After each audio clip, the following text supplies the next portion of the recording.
नमस्कार दोस्तों, मैं गनीता राय आप सभी के बीच में फिर से। और जैसा कि आप सभी जानते हैं कि इस समय में पितृपक्ष चल रहे हैं, यानी कि श्राद्ध चल रहे हैं। और अभी तक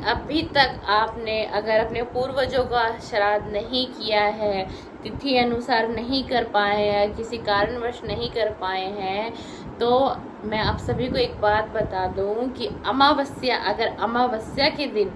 आप पितृपक्ष में श्राद्ध निकालते हैं, श्राद्ध करते हैं और दान पुण्य करते हैं, तो अमावस्या वाले दिन जो आप श्राद्ध अपने पितरों के लिए करेंगे, उसका 1000 गुना आपको लाभ प्राप्त होगा। यानी कि जो आपके पूर्वज हैं, जो आपके पितर हैं, वो आपसे अत्यधिक प्रसन्न होंगे अगर आप अमावस्या के दिन ये कार्य करते हैं, उनका श्राद्ध करते हैं। वैसे तो बहुत से लोग तिथि अनुसार करते हैं, बिल्कुल, और कुछ लोग तिथि अनुसार नहीं कर पाते हैं। तो जो लोग तिथि अनुसार नहीं कर पाते हैं, तो आप सभी के लिए दोस्तों, अमावस्या आने वाली जो अमावस्या है, आप उस दिन श्राद्ध अपने पूर्वजों का करिए। आपको 1000 गुना फल की प्राप्ति होगी। यानी कि जो आपके पूर्वज हैं, वो आपसे अत्यंत प्रसन्न होंगे और सीधा बिल्कुल उनके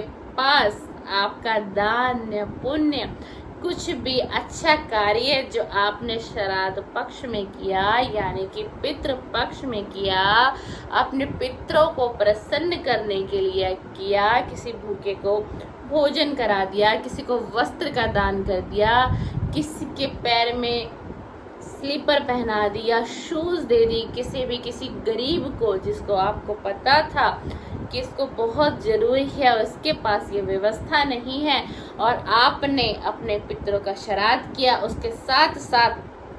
आपने अपने दोनों हाथों से बहुत खुला दान किया, तो आपके पितर आपसे प्रसन्न कैसे नहीं होंगे मेरे दोस्त। आपकी लाइफ में बहुत बदलाव होगा ये पितृ पक्ष बीतने के बाद, और उससे आपको खुद एक मैसेज मिल जाएगा,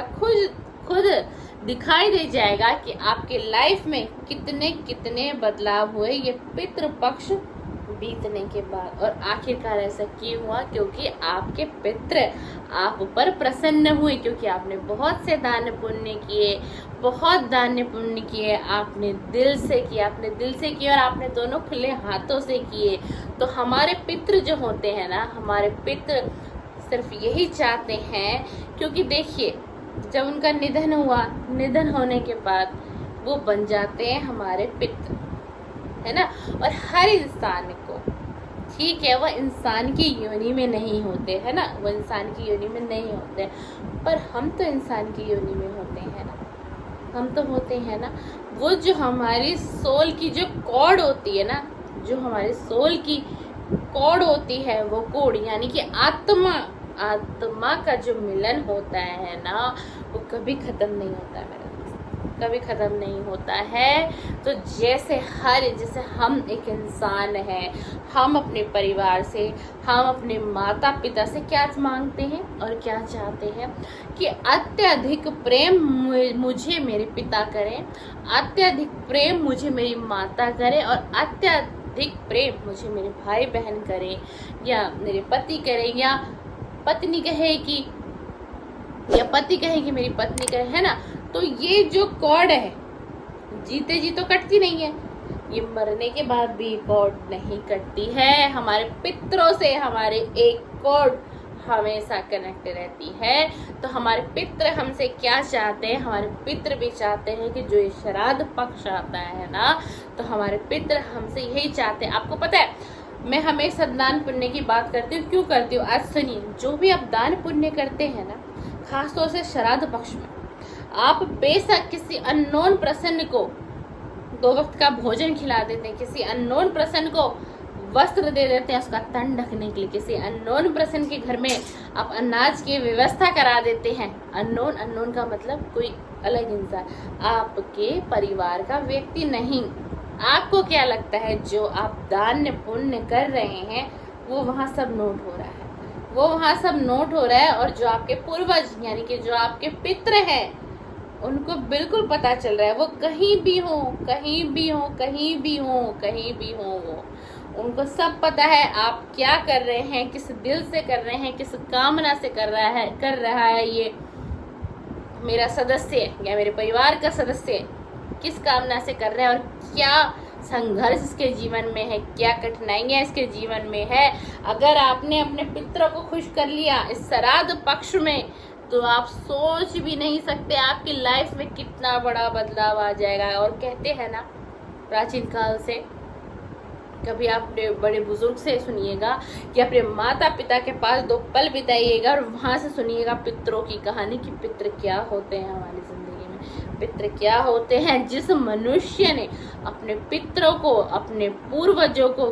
खुश कर लिया ना, और खुश रख लिया ना, और अत्यधिक इस पितृ पक्ष में दान कर लिया ना, अपने इन दोनों हाथों से ओपनली, यहाँ टाइट नहीं, ये नहीं आपने कर दिया 100, 200, 150 का दान। आप कहीं पे मंदिर में 50 रुपए चढ़ाए, लो जी पितृपक्ष चल रहा था, मैंने तो दान पेटी में मैं दान कराया, मैं तो 50 रुपए रखाया, मैं तो 100 रुपए रखाया, मैं तो 11 रुपए रखाया, मैं तो इतना कराया। दान तो दान होता है, मैंने 11 दिया, मैंने 51 दिया, मैंने 101 रुपए दे दिया, मैंने दान कर दिया, आपने दान कर दिया। वो दान नहीं है मेरे दोस्त, वो दान नहीं है। फिर से सुनिए मेरी बात, अगर अभी तक आपने इस पितृ पक्ष में दान नहीं किया, किसी को खाना नहीं खिलाया, किसी की मदद नहीं की, किसी को वस्त्र का दान नहीं किया, तो जितनी आपकी क्षमता है, जितनी आपकी पॉकेट अलाउ करती है मेरे दोस्त, तो कर दीजिए दान। वो मंदिरों का दान नहीं माना जाएगा मेरे दोस्त, वो मंदिरों की दान पेटी में आप जो रख के आ रहे हैं वो दान काउंट नहीं होगा। और मैं एक बात और कहना चाहूंगी, जो लोग मंदिरों में दान करते हैं, मंदिरों में, मस्जिदों में, गिरजाघर में, चर्च में, जो आप वहाँ दान करते हैं, वहाँ दान ना करके जहाँ आप रह रहे हैं, जिस सोसाइटी में रह रहे हैं, जिस फ्लैट में रह रहे हैं, जिस कॉलोनी में रह रहे हैं, कहीं भी किसी भी लेवल के एरिया में रह रहे हैं, वहाँ आपको 1 से 2, 2 से 4 लोग ऐसे जरूर गरीब लोग मिलेंगे जिसको आप प्रतिदिन अपनी आंखों से देखते हैं, जिसके पास खाने की एक अच्छी व्यवस्था नहीं है, जिसके पास रहने के घर की अच्छी व्यवस्था नहीं है, जिसके तन पे 2 अच्छे कपड़े नहीं है, और आप भली भांति आपको जानकारी है कि ये मनुष्य गरीब है,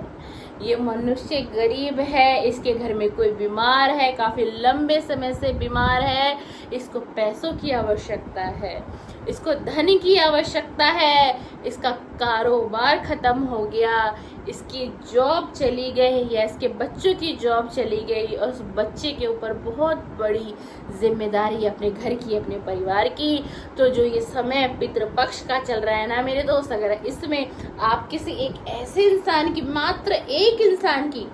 मैं 10 लोगों की बात नहीं कर, मात्र एक ऐसे इंसान की आपने दिल से मदद कर दी ना मेरे दोस्त, दिल से मदद कर दी ना, तो आप सोच भी नहीं सकते, वो ईश्वर तो आपको देखिएगा ही, वो पितृ तो आपको देख ही रहे हैं, आपके पूर्वज भी आपको देख ही रहे हैं। लेकिन जिस व्यक्ति की आपने मदद कर दी, जिस बुजुर्ग की आपने मदद कर दी, जिस बहन और बेटी की आपने मदद कर दी, आप सोच नहीं सकते वो कितने दिल से आपको ब्लेस कर देगी, कितने दिल से आपको ब्लेस कर देगी, और कितनी ब्लेसिंग आपको दे देगी, कितनी ब्लेसिंग आपको दे देगी कि न जाने कोई आपका रुका हुआ काम बन जाए, न जाने आपके बिजनेस में जो आपको कठिनाइयों का सामना करना पड़ रहा था वो रास्ता ओपन हो जाए, न जाने कोई डिजायर जॉब जो आपको मिलते मिलते रह जा रही थी, कोई काम आपका होते होते रह जा रहा था, तो उस बहन और बेटी की ब्लेसिंग से ना वो काम आपका बन जाएगा। और वो काम कौन बनाएगा? वो आपके पूर्वज बनाएंगे, वो आपके पितृ बनाएंगे, पितृ देवो भवा,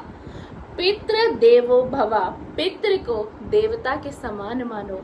जो हमारे पितृ बनते हैं ना, हमारे पूर्वज, वो भी एक देवता समान होते हैं हमारे लिए। और जिसने अपने पितरों को प्रसन्न कर लिया उसने सारा जग पार कर लिया। उसने सारा जग पार कर लिया। साथ में एक चीज और कहना चाहूंगी आपको कि आप कोई भी रिचुअल नहीं कर पाए अभी तक, कोई भी पितृ का श्राद्ध नहीं निकाल पाए, आप किसी पंडित को दक्षिणा नहीं दे पाए, कोई आप पितरों की शांति का पाठ नहीं कर पाए, कोई बात नहीं, कोई बात नहीं, कोई बात नहीं। लेकिन अगर आप कुछ इस प्रकार का दान भी कर देंगे बिना पंडित को बुलाए,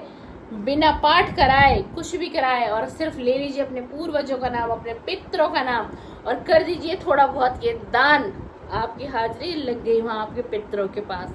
आप मन में कोई गिल्ट मत रखिए कि मैं इस साल पितरों के लिए पूजा नहीं कर पाया, तर्पण नहीं कर पाया, मैं दान नहीं दे पाया, मैं किसी ब्राह्मण को भोजन नहीं करा पाया, मैं किसी ब्राह्मण को दान दक्षिणा नहीं दे पाया। पर एक रिक्वेस्ट मेरी आपसे है कि एक तर्पण जरूर करिए, तर्पण जरूर करिए। आप यदि एक बेटे हैं,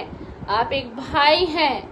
आप एक पति हैं, तो तर्पण जरूर करिए। अभी तक भी आपने तर्पण नहीं किया इस श्राद्ध पक्ष में, इस पितृ पक्ष में, तो मात्र थोड़ा सा समय रह गया। अगर अभी तक नहीं किया तो अब कर लीजिए, अब कर लीजिए, अब कर लीजिए, और आपकी लाइफ में बहुत से बदलाव आप देखेंगे। इसलिए मैं आज ये वीडियो लेके आई हूँ और 100% सच्चाई है इस वीडियो में। सर्च कर लीजिएगा, किसी ब्राह्मण से, किसी से भी सलाह ले लीजिएगा और मेरी वीडियो दिखा दीजिएगा। अगर वो मेरी वीडियो में थोड़ी सी भी कमी बता दे तो आप मेरे चैनल पे मुझे चैलेंज कर सकते हैं, डीएम के साथ, मेरे कमेंट्स के साथ आप मुझे चैलेंज कर सकते हैं और मैं आपका चैलेंज एक्सेप्ट करने के लिए तैयार हूँ। थैंक यू, धन्यवाद, बहुत बहुत शुक्रिया। अगर आपको मेरी आज की वीडियो पसंद आए तो लाइक जरूर कर दीजिएगा, शेयर करिएगा और कमेंट्स करिएगा। शेयर करेंगे तो क्या पता मेरी इस वीडियो से किसी की मदद हो जाए, किसी ने अभी तक तर्पण ना किया हो, किसी ने अभी तक श्राद्ध पक्ष में दान ना किया हो, तो वो इस वीडियो को देख के समझेगा और कुछ ना कुछ करेगा और हो जाएगी किसी गरीब की मदद, हो जाएगी किसी गरीब की मदद। थैंक यू, धन्यवाद, बहुत बहुत शुक्रिया, बहुत बहुत शुक्रिया।